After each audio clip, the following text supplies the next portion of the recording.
Well, seriously, this desperate clutching for ideas we've had from the Street Smarts team. First of all, we had David Floyd quoting George Bush. It's fairly original, anyone quoting George Bush in support of an argument. Well, I've got to say, George Bush did once say that Dick Cheney was the smartest man he'd ever met. Yes, a man who shot his lawyer in the face after mistaking him for a duck. Now, also, David also said that entrepreneurs' ideas are not written in books. No, but entrepreneurs are more than happy to spew out autobiographies when they've finished all their ideas, so their ideas do actually end up in books. That's a book there, David. Sorry, I don't mean to patronise you. That means talking down to you. I'll look it up, let you know. Please do. And you said, when I was an accountant, when did I see the light? I saw the light when I decided to go to university. That's when I saw the light, many, many years before I quit being an accountant.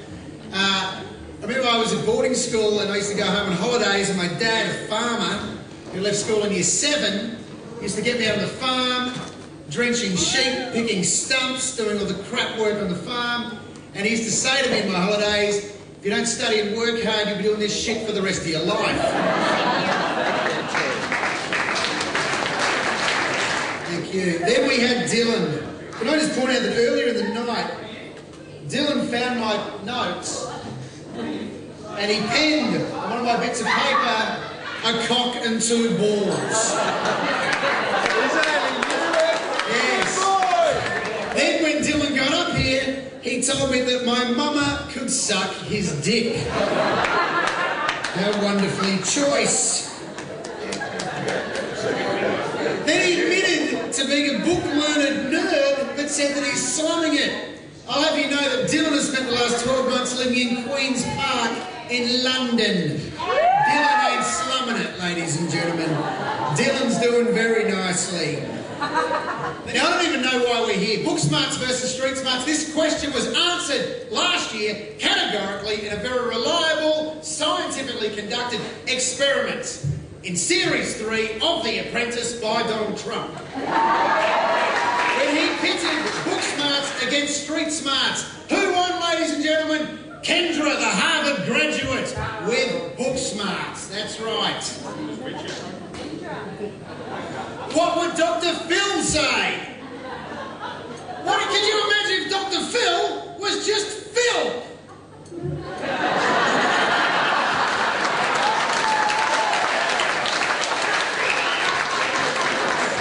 Who'd take advice from Phil? Phil's a cab driver or a drunk bloke down the pub. Hello, honey, I think we should talk more. Phil said.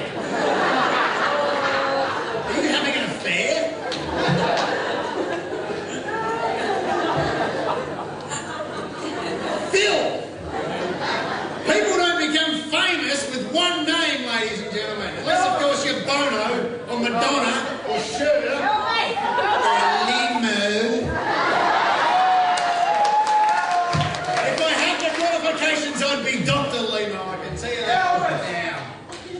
And what about your GP, your general practitioner, running his little entrepreneurial small business? When I go to the doctor, I want to see a certificate on the wall. If I've got a virus, I want a prescription for antibiotics. I don't want someone telling me to grind tiger testicles into ginger water to be drunk at a full moon.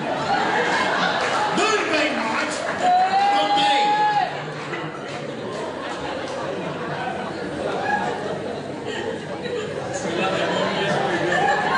Earlier tonight from our hosts, we heard the line, entrepreneurship is about jumping out of a plane and making a parachute on the way down. We've seen 3 very ugly deaths tonight, ladies and gentlemen. As we've floated and enjoyed a beautiful view, as we've come gently to the ground. I myself went to university. While I was at university, I learned a lot about book smarts and street smarts, and I'll tell you what they taught me. The book smarts taught me to finish a balance sheet. The street smarts taught me to finish a beer. The book smarts taught me to get out of paying so much tax. The street smarts taught me to get out of a lecture. The book smarts taught me to develop a business proposal. The street smarts taught me to develop an illness. The book smarts taught me to talk to a bank manager. The street smarts taught me to talk to a girl. The book smarts taught me to embrace business, the business section of the paper. The street smarts taught me to embrace days of our lives. Book smarts taught me to read market fluctuations. Street smarts taught me to read Viz magazine. Book smarts taught me that if my train left the station at 9 AM, travelling at 30 miles per hour, into a 10 mile per hour headwind, and there were two-minute stops, over a 60-mile path, I'd arrive at university at 9:45. Street smarts told me that if the train left the station at 9 o'clock, my drug dealer would be arriving at 9:05. In conclusion, just look at the world's most successful entrepreneurs and there is your answer, ladies and gentlemen. What do they want? They want a world without books. Could you imagine a world without books? Yes. There'd be no Apprentice, no Google, no Harry Potter, no Dr. Phil and no Dr. Seuss. So next time you see down a green eggs and ham with a cat in a hat, have a think about that.